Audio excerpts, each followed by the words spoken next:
Kitą rytą Tomas ir Persis ieškojo pašto vagonų pėdsakų karjere. Jie niekur nerado vagonų, tačiau rado Spencerį. Maeve apsidžiaugė pamačiusi Spencerį.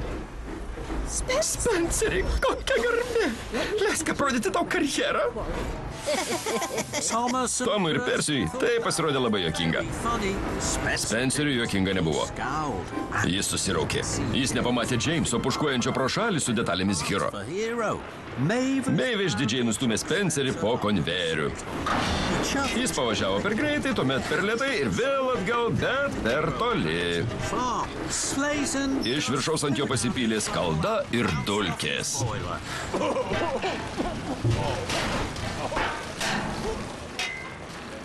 Vėliau Tomas ir Persis vežė anglis.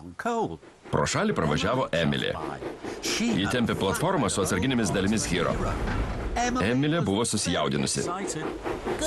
Sėkmės, Emily! Tuomet Tomas pamatė Spencerį. Persis aiktelėjo, kad mane kur skradžiai. Edvardas traukė, o Henris stūmė Spencerį. Skalda ir dulkės užkimšo jo kaminą. Spenceriui teko važiuoti į Sodoro dirbtuves. Dabar Tomas ir Persis galėjo saugiai aplankyti Hero. Jie džiūgavo. Hero vis labiau panašėjo į naudingą garvežį. Tomai, turi būti visiškai suremontuotas prieš viršininkui mane pamatant. Taip ir bus, Hero. Nesijaudink. Aš to pasirūpinsiu.